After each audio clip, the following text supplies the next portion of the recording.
Jim Chapin is best known as the originator, going back to about 1940, of the coordinated independent skills associated with jazz. Hands and feet soloing against the cymbal ride. Jim credits a portion of his development of independence to the analytical one-hand-at-a-time approach of his teacher, Sanford Moeller, who was responsible for many of the exercises in this video. Mr. Moeller died in 1960, and Jim continued to see him up until that time. His course of study, however, was of much shorter duration, 60 lessons, 2 a week, between November of 1938 and July 1939. Quote, "I could keep you here, Jim," Moeller said, "but you're doing my system as well, if not better, than anyone I've ever seen." End of quote. This video was about hand technique. More exactly, it concerns the quest for maximum speed and power with minimum physical exertion. Often the most lightning-like single-strokers find that pulling accents out of the roar can be a problem. With this system, accenting becomes a pleasure, enhancing rather than detracting from speed and endurance. Many drummers, especially those with strong techniques, play this way consciously. Some others, who are excellent players too, have survived teachers who provided them with a veritable maze of misinformation from fairly competent to terminally hopeless. They have altered, by trial and error, their non-functional hand motions, and in fast execution can offer a good simulation of the accenting suggestions presented here. It seems that anyone who can accent well at speed must play in this manner, and finally may be able to achieve it automatically.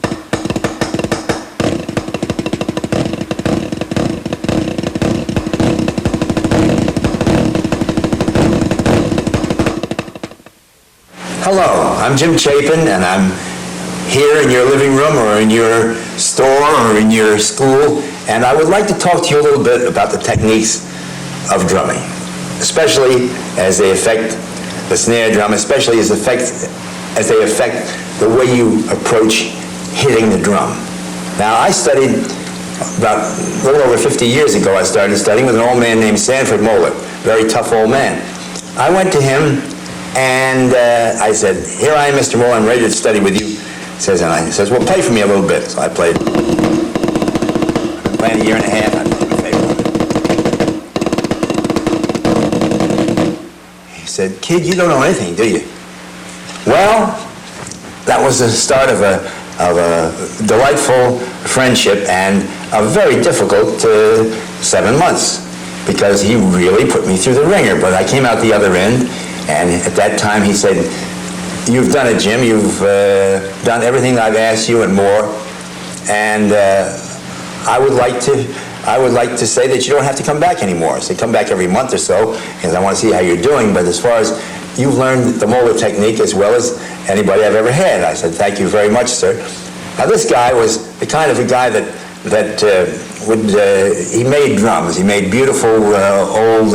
In fact, the U.S. Army band still has some of his snare drums. And you realize that I'm using pretty heavy sticks, and you'll say, "Why is he using those heavy sticks?" I use any stick. I use sticks twice as heavy as this sometimes. I use sticks that are like little pencils. If I'm playing with a piano trio, the stick has no significance. When people say, "Practice with the stick you play with," I would say, "Which stick is that?" Today I'm playing with one stick, tomorrow I'll be playing with another. So these are moderately heavy, but they're not extraordinarily heavy. They're like, I could play a street job with this, or I could play a rock job. I wouldn't want to play a jazz job because they're a little too heavy. The first thing was the old French timpani method. Presuppose that you're going to use a lot of fingers because you're rolling across between the thumb and the forefinger, and you're playing pretty much parallel. The sticks are parallel. They're not at an angle like this. And accents are made sort of with a little sort of a squeeze and a push. So you're rolling across the forefingers like this. Has one great advantage. It's right in front of you, and singles are done very well this way because your fingers are right under the thumb, and you can play fairly rapidly this way. I don't play very well that way, but it's part of my technique and part of the thing I'm still learning. Now, you would say that this had a lot to do with fingers. I mean, these fingers under the thumb are working quite significantly. But in the German timpani method, which means that the hands are on top, like this, you're working more from wrist pronation, even though the fingers can enter into it very conveniently at certain times. For instance, now my fingers are working. Here they're not. See, the accent here is also kind of a little push. And the sticks, instead of being parallel, are at sort of a 45-degree angle. Almost all snare drum teachers who came from the symphonic school play or teach this way, because it's very accurate. You're right. You're pointed at the drum. The sticks are played with a kind of a little severe kind of a push accent. But the disadvantage of this is that you have to change it to go fast. You can't do this very fast. You can't do this very fast. What you have to do, and what all players do, even if they don't know about it, is change from this. And watch, there's a subtle change going to take place now. Right here. See, from this, 1 1 1 1 1 1 1 1 1 1 1 1 1 1. I changed. Watch my this wrist right here. Now watch the change. I'm not going 1 1 1 1. I'm going 1 1. Now watch the difference again. 1 1 1 1 1 1 1 1 1. Now watch the motion here. 3 motions or 1 motion. Or this. See the motion difference now? Or this. Now remember, I don't play match grip. I play traditional grip. The motion there is not 1 1 1 1 1 1, but this. That motion. If I was going to do this and teach it in the way Moeller taught it, I would say, imagine you've got heavy crankcase grease on the tips of these fingers, and you're going to shake it off at the ground. This is where the traditional hold now. It's not a push like this. This is a push, so my 3 hits would be just a loud tap and 2 other things. Now Moeller called this the downstroke, in that the hand was going down. Don't confuse this with other nomenclatures when people say this is a downstroke and this is an upstroke. It is, but in the Moeller lexicon, in the nomenclature of the Moeller system, this was a downstroke, this is a downstroke. Now, I'll show you what the upstroke was. Here's the downstroke, and then there's a tap. This is in triplets. I'm dealing in triplets because it's the easiest hand-to-hand motion. Now let me take that apart. See that 1 motion in the right hand?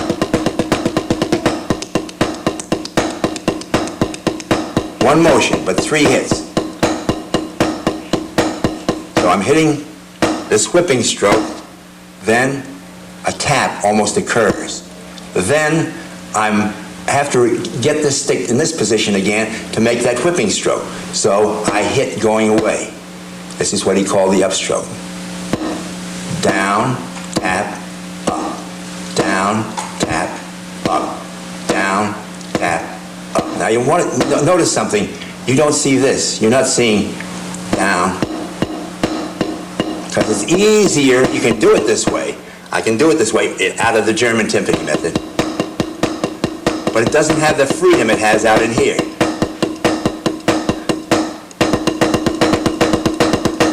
See that one motion? It's much harder to do this. One, but this is easy. Same over here. Here's the traditional left hand. Down, tap, hit going away. Hit going towards the pad, I tap and then hit going away. Notice after that whipping stroke, I'm accepting a rebound. So that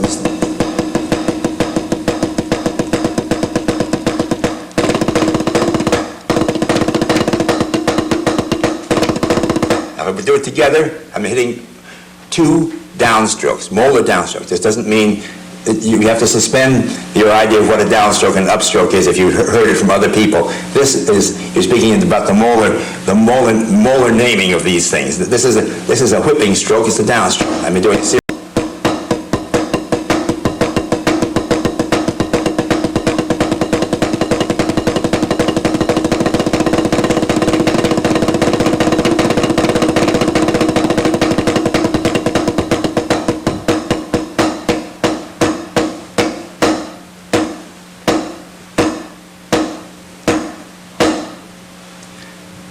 Say you have a car, and you have a pretty nice car, and it goes up to 60 miles an hour, no problem. 60 develops a little shake. So you have a friend who's a mechanic. The mechanic says, give me that car, let me look at it. He says, there's a lot more in that car than you're getting from it now. So you give him the car, and he puts the machine on it, and he times it, and he gets the cylinders when you give it to him, the cylinders sound. You get it back up 2 days later, and you hear. Get out on the road, and you take it up to what you think is 60 miles an hour. You look down the speedometer, your foot's been in the same place. You haven't changed anything except the motor is now synchronized. Everything is going together. It's put together, and you're no longer working on the six cylinders instead of 8. It's going like this. Not going like this anymore. So you're up to 90 miles an hour, and you look at the thing. How is that possible? Well, that's what Sanford Moeller did for me 50 years ago. Made me do this. Okay. Here's one hand at a time. Downstroke, big whip, whap. You see how I'm coming back? Coming right back to here and stopping. Now my arm hasn't moved after this. Tap, up, down, tap, up. Now you see I'm not coming back like this. He didn't want to see the palm of your hand. That he had that in common with another teacher named J. Burns Moore, of which I'll speak more of later. Down, tap, up. Down, tap, up. Same over here. Your whipping stroke, same match grip.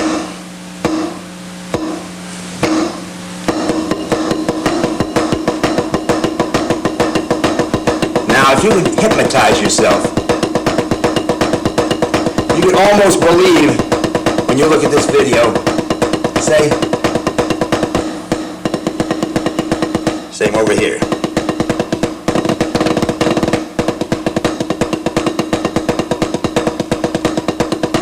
I'm getting ahead of myself. That's an exercise you're going to see later.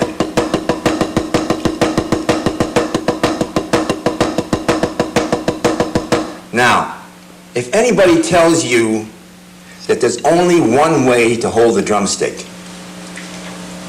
you have to look at them in disbelief, because there is no more wandering thing than the fulcrum of a handhold when you're really playing loud one time and soft another time. Now, watch just from what we talked about so far. Watch how the fulcrum has changed here now. Right here, I'm playing a French hold way. I'm getting the same kind of an accent as I got out here. It's not as satisfactory for this particular thing, because the French hold is better for single strokes and better for crescendos. Not as good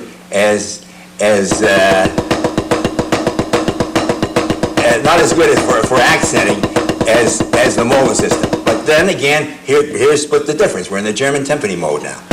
Now I'm doing the German timpani mode.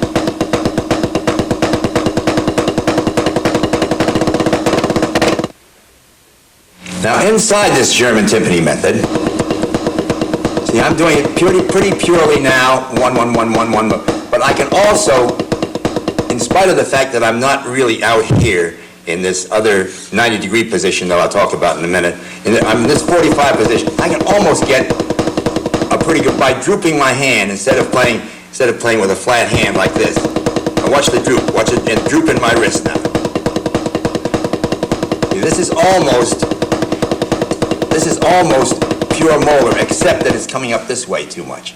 Now Moeller, and also in concert with that man I talked about before, named J. Burns Moore, didn't want to see the inside of your hand.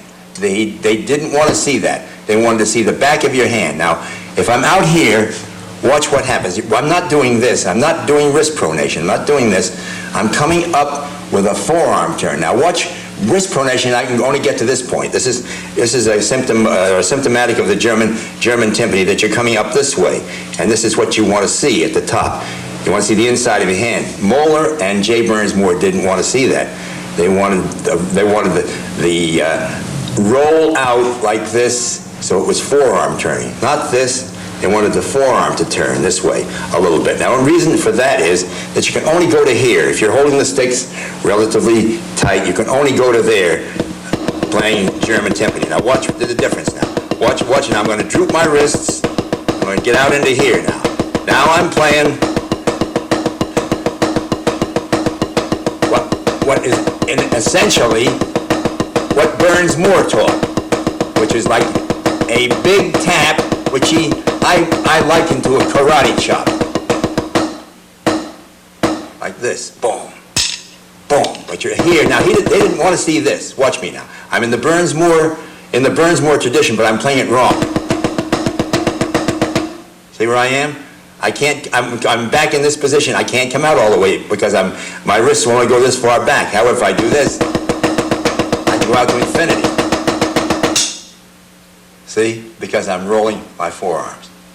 But I'm not way out like that. That's too far. You only come up to here, and then it works fine up to there, but then you have to roll out. You can't come up this way and then go like that, because that's as far as you can go. You can do it, but it inhibits you. But Burns Moore and Moeller, they were exponents of military drumming. As such, they really wanted you to be able to hit. Well, there's no bigger. You can get a very big hit this way. Now, the thing that happens with J. Burns Moore, though, the same thing happens with J. Burns Moore as happened when you go fast in the German timpani. You have to make that little adjustment. You have to bow this wrist and get that 1 for 3. This is in triplets. I'm talking about triplet, hand-to-hand triplets. I said the easiest hand-to-hand motion is a triplet. So if I'm doing this, you see when I get here, now I'm doing German timpani, but I'm not doing anything. I'm not making any of that little whipping stroke. But when I start making the whipping stroke, it relaxes. Same thing happens out here.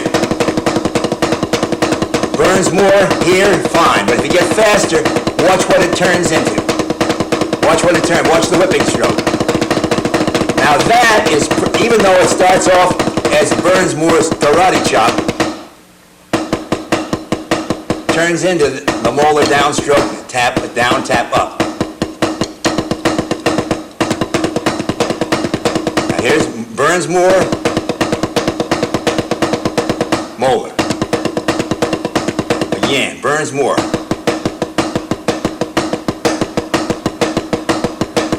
A karate chop for an accent, see?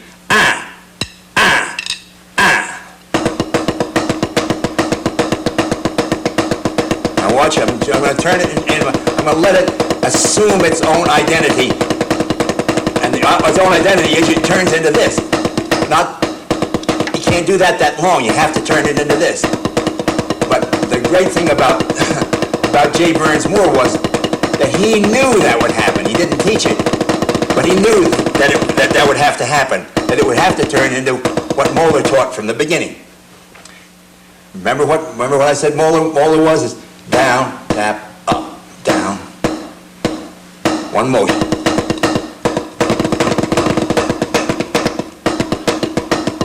See the difference now there? Burns more, molar. See the difference in the way the wrist is doing this? The timpani, here it is going across towards my body almost. Here the line is direct down here and it's going across this crease here. But it's kind of sliding, when I do it loud, it's kind of sliding along in here. And the hole is here, almost like that. Except out here I probably use two fingers, but it has elements of that. Think of the elements. See that finger there? Now watch it. Now I put all my fingers on it. It's not that I only use this finger, all these fingers, but the main hole is here, between here, and maybe a little reinforcement from this finger, and it slides along here. The fulcrum is no longer out here. Now it's not only changed back, it's also gone up one notch in my finger. It's gone back to here. So I got that. So now watch it when I'm out here. Watch that same thing. My whole hand is around it, but I'm sliding along here. I'm no longer in that position where I'm flicking water off the tips of my fingers. I'm more like dribbling a basketball. Now comes the thing that's pretty funny. If stadium players, the guys that have to play with these huge against these huge amplifiers and have amplified drums themselves, but oftentimes they're not as powerful as the amplifiers for the bass and the guitars. They have to play so loud that just to hold the stick in their hand, they have to have a lot of meat on it. Otherwise, they get all kinds of calluses and everything. So you can see how stiffly I have to hold this stick to hold it out in here, right? I have to squeeze it. But when I get it up in here a little bit, not so bad. See, I've got a little friction. So on the stick, my arm is pretty loose when I do that. Here, great control. Now this is not much control at all from here. See this? But look where it is. It's way back in my hand. Moeller called this a little finger hole. Now, if you're thinking of some of the guys that play backhanded, they're pretty much doing that too. Look, and if you're playing very loud German timpani method, right here, you would play back in here too. But out here, this is like taking a ball and trying to bounce it as high as possible. See where the stick is in my hand? Way back in here. Now, I am not going to follow this all the way in because it stings your little finger like mad if you do it right. So you do it one time, and as you're up in here, you're pulling from your little finger. You're digging your little finger into it and pulling like this. So the stick goes way back to here. Or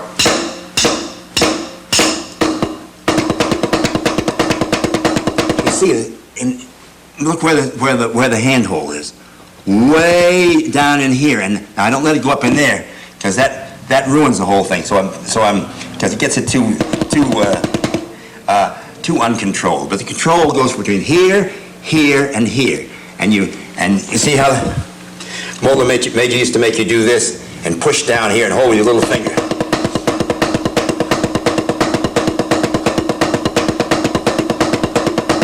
See how big that is? Same with the paragon. See the accent?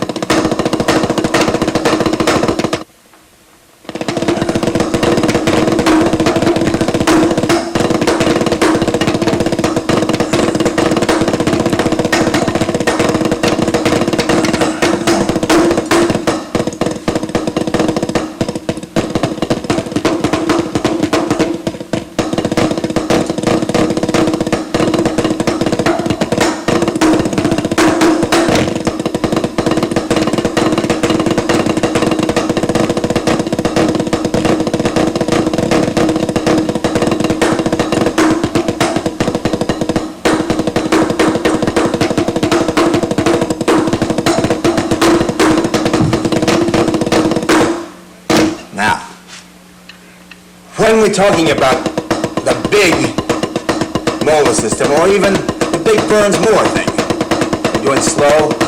Remember what I said, how it turns into, if you do it loud enough and fast enough, it has to turn into molar, because these accents only go to a certain speed, these big accents, without getting this thing going. Now, I'd like to tell you how to get into it now. One of the best ways, Moeller always said, drop your hands at your sides. Now this I'm talking about match grip now, or I could talk about traditional grip too, but this is the way you put your hands for match grip. Just put your hand up like this, hang it there. Neither like this, nor like just hanging. Not like this, but just that little bowl there. Put the stick in there like that. Put the other stick in here like this. Now here, now think of, in the beginning, think of holding a fledgling bird in your hand. A bird that would escape if you let it fly or move around too much, but you don't want to hurt it. So you're holding the stick sort of like that. Maybe a little pinch out in here. And just try to get this feeling of throwing. Now, so one of the ways to do it, play your own triplet like this. Incidentally, Moeller didn't let you do this. Moeller went for a different thing. He went right from the beginning slow, but I kind of discarded that for a while. In fact, I didn't even do it, the big thing, for a while, many years ago, and I saw I was cheating my students, so I went back to it. But mostly, what I'm doing now, I see what they can do this way, and then if they can't do it,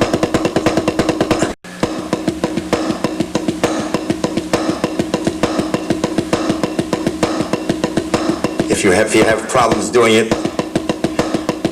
And most of all, one of the most important things is look in a mirror. You really can't, sometimes you think you're playing both hands the same, and one hand will be like this. You'll have, and you're saying you can't really see it, but if you look in the mirror, you can see a lot of errors. So now here's the ghost stroke. Same over here.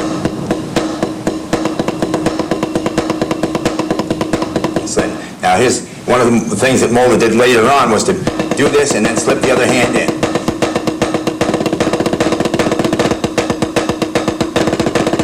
Same.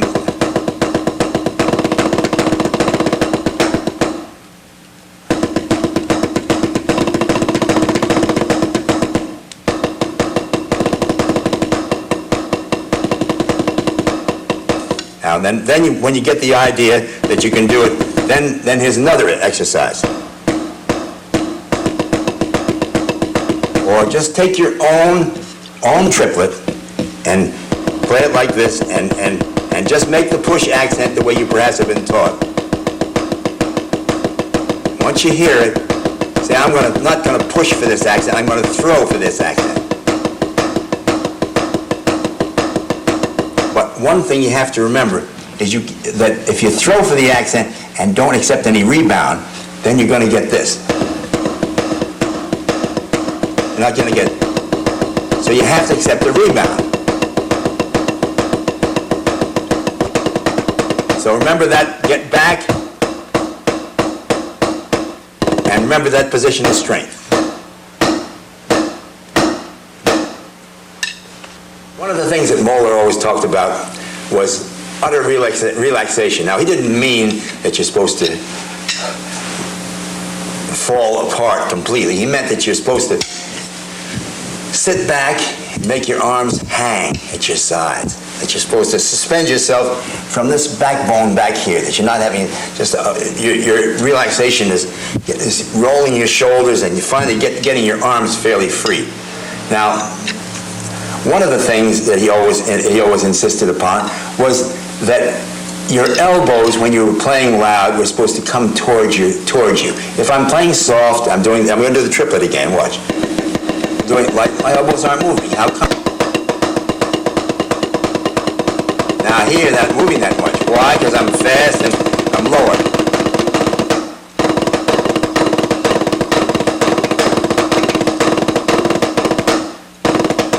Okay, now I'm going to give you a couple of exercises that go along with the sheets. Now, this is one of the nicest exercises, because makes you do with one hand what you generally do with two. It's fairly simple. It's triplet, triplet, and then right hand triplet.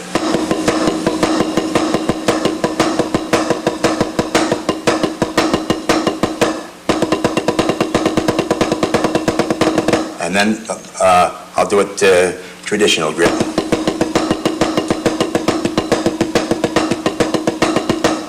This way a little bit. That was a longer version.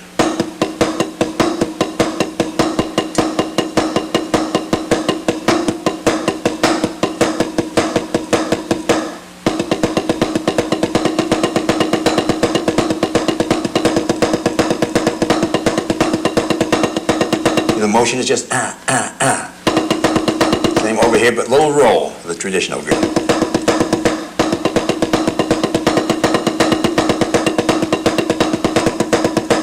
That's the first page. Now this is here's on the same page in the middle of it. Paradiddle, paradiddle.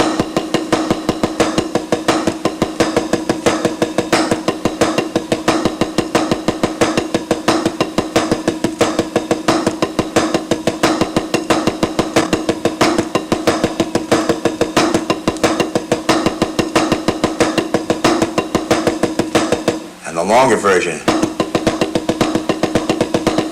Softer. The motion.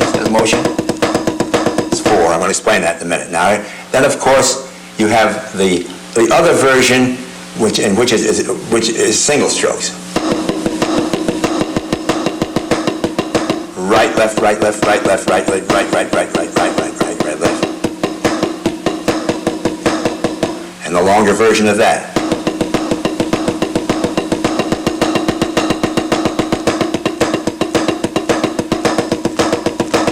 Motion, a nice motion.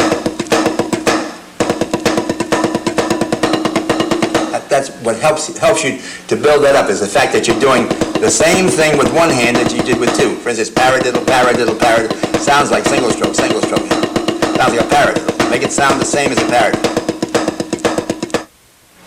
On the first page, you will see the downstroke. So what I'm going to do is I'm going to do one downstroke, one down up, one series of downstrokes, one series of down ups, one series of triplets, and one series of, in this case, it's going to be 16th notes. So it's like one bar of downstrokes. Down, down, down, down, down, up, down, up, down, up, down, up, triple, 16th.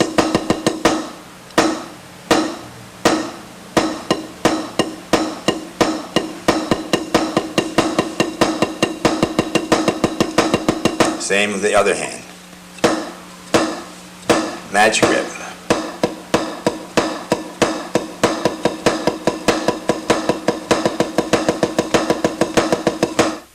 The molar system gives you kind of feeling of a dance in midair, and because of the way your arms move and the way the sticks fly for you.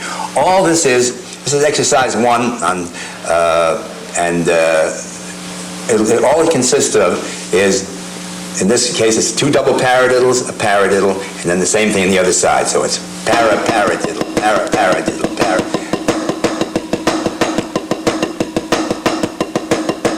Fast it sounds.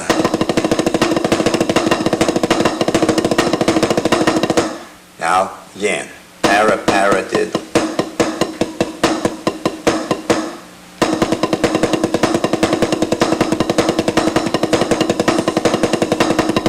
Now, the second one is paradiddle-diddle, paradiddle-diddle, paradiddle. And the same thing on the other side.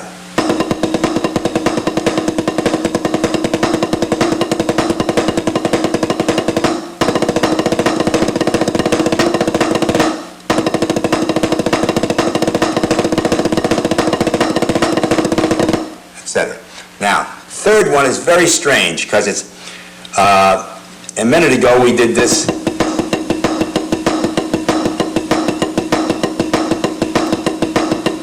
Down up, we did the down up like this. Now I'm putting a single note in the middle of it. But instead of that, now I'm going to put 2 notes in the middle of it. See, there's a down, up, paradiddle, down, up, paradiddle.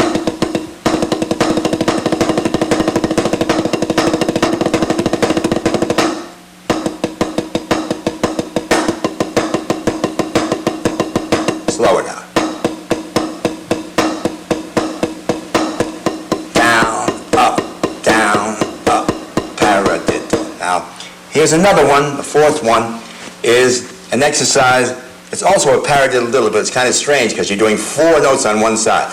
Paradiddle diddle, paradiddle diddle, paradiddle.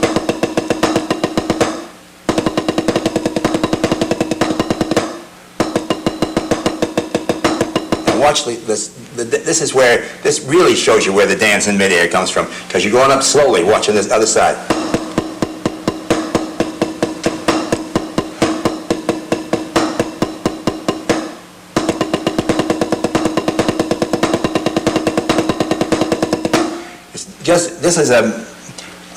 These exercises are designed to show you the intricacies of the molar system and the way, but the way it feels good. It makes you feel so good to do these.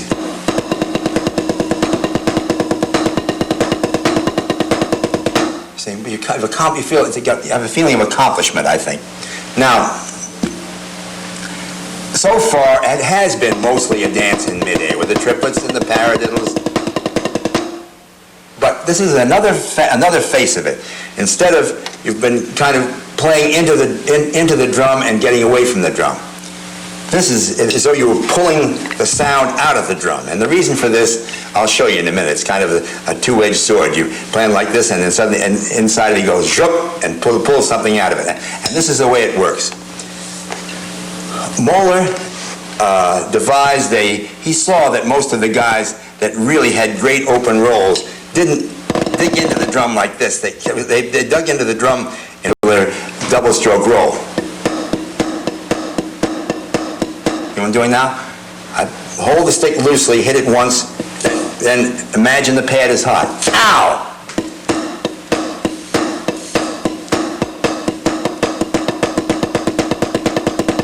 The secondary. So when you get here, you got a pretty powerful open roll. Here's the secondary.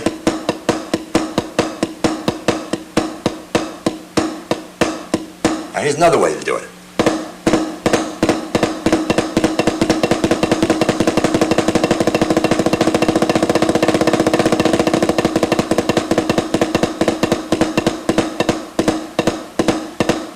Another way. Play a shuffle with one hand, kind of pulling out. Hand eluded me. I'd get kind of a cut-off buzz. And I realized that this strong position, perfect for tapping. See what I mean, this curve here? Perfect for tapping. Wasn't so hard for the crush roll. So if I go from a crush roll into an open roll, I weaken this hand for the crush roll. And watch it, because I can buzz this way. However, I can't. It's very difficult for me to make double strokes. You can't make such good double strokes that way. But it's very good for the crush. So I crush this way. Weak left hand. Now watch when I change.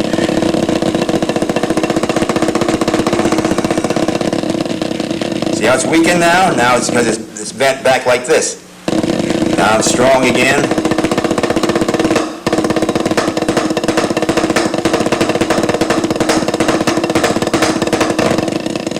Back weak again.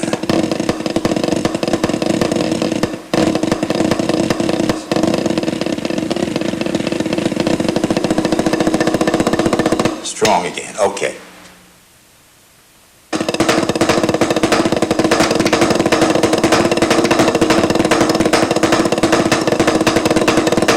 So much for the double stroke now. Now let's do 3.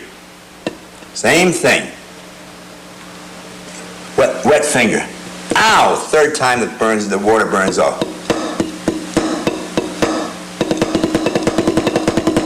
See?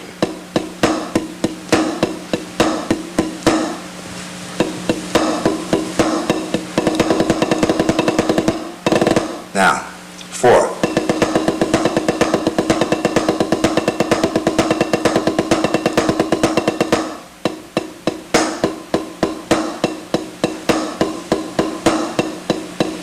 do 5 if I wanted to, but I won't do that. I'll do 6. See?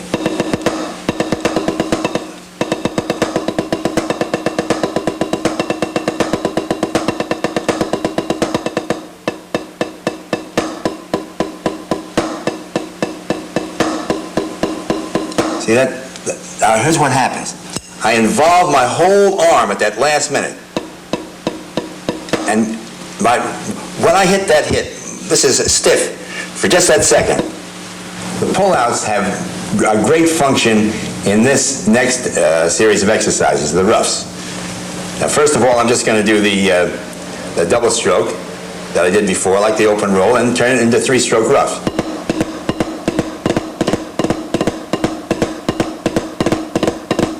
Same thing, 4-stroke rough.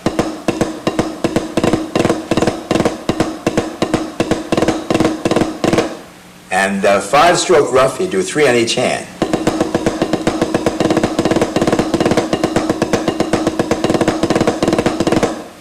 And this is the 5-stroke rough also, but in binary time rather than in 3.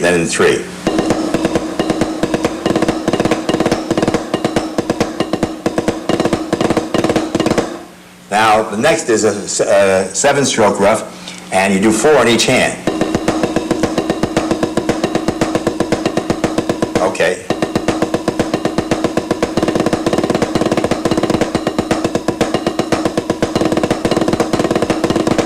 Now, if you go any further, you could do 6 on each hand, but I'm only going to do 5, so it'll be a 9-stroke rough, be parts of the triplets. Right? 1, 2, 3, 4, 5, 1.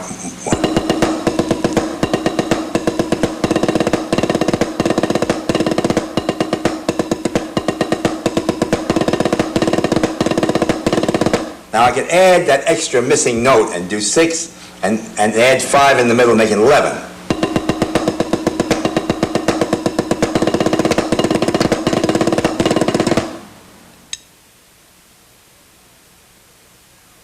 I'd like to discuss now the various hand holds. I've already talked about them, but there's a lot of little ramifications, a lot of little intricacies that it's good to explore, so you don't get the idea that you have to do it my way necessarily, everything. Now, for both of these, I do with a curled forefinger.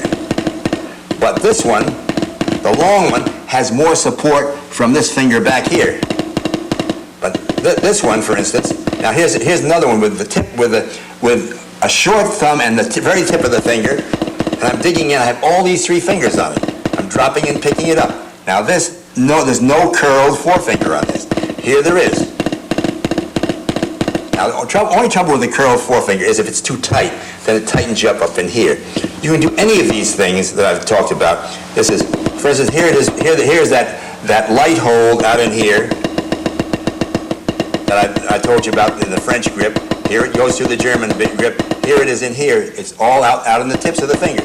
But you can also do this with a curled forefinger. See, I curl the forefinger now. But if you curl the forefinger too tight, the tendency is to squeeze. So you make sure that if you do curl the forefinger, I'm not curling the forefinger at all when I'm doing this, but watch the change now.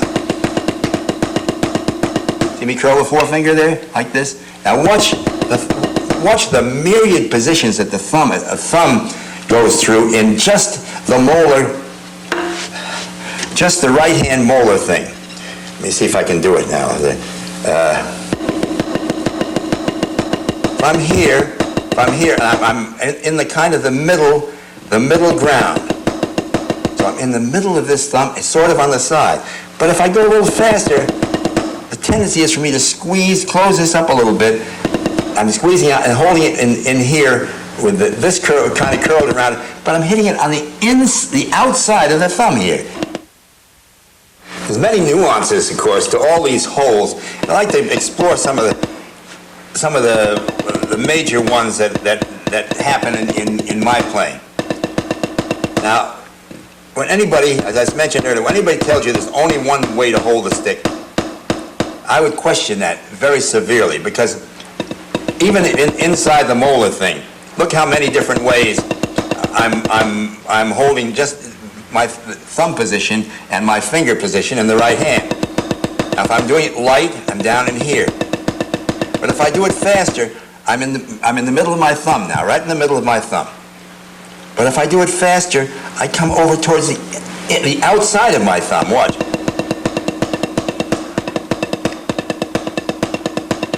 See, I'm on the outside of my thumb. Now, when I get here, and I'm doing this hold in the middle of my hand, these middle times I play with the short thumb this way, with the tip of the thumb dug in. Sometimes I play with the long thumb. Sometimes, if I'm playing really fast tempos and I'm doing a fake, I'm playing on that same kind of outside of the thumb when I'm doing the fake. This stick is a little bit heavy for that kind of. See, now I'm way on the outside of the thumb. Now watch my forefinger when I'm playing fast tempos with the short thumb or the long thumb. Curved forefinger. Now I can play it here with the curved forefinger. So there's a lot of variation. Sometimes I slide along my forefinger. Sometimes I'm pinching up in here. Sometimes the forefinger is being hit this way, and my thumb is holding it up in there. So there's a lot of variation in the hand holds. Now look at the left hand, for instance. Not that many variations in the left hand traditionally. Of course, all these same things hold true for the left hand if you're playing match grip. And you can see. See, I'm kind of inside that thumb there. Now I'm doing the kind of pinch there, and now I'm doing the long thumb and the roll curled forefinger. But here's about the only changes that take place. My hand is not like this. I'm not doing this. I'm doing this. Now, where does your shock come? The shock comes not across these bones here that are badly covered, but down in this fleshy part. I already explained that tapping, this is far better than this, and of course it's great for those quick double strokes, but not for the buzz. The buzz comes out in here. That's the only time I change from this, because this tapping is fantastic. Now everybody says, oh, you have to keep a firm fulcrum in your left hand. Look how unfirm that fulcrum can be.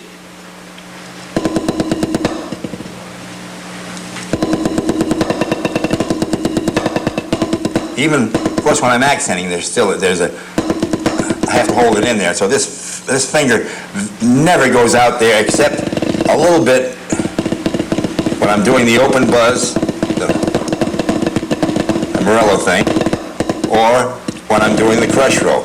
But here, I never play like this. That finger's always over there. Now, I know some guys that play very well with the finger off like that, but I don't like to get calluses in here. And when you play across this bone, you get a lot of calluses there if you're playing loud. However, I can play very loud this way because the shock is coming down in here.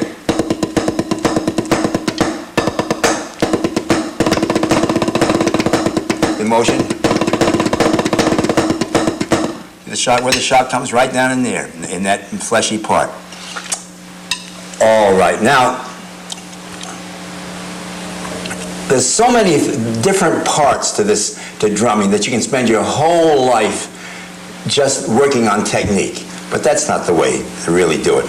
Some of the greatest drummers in the world can never. Do you make them happy? Do they make you happy? Is it a happy relationship, an interrelationship? I want to thank you very much for having me.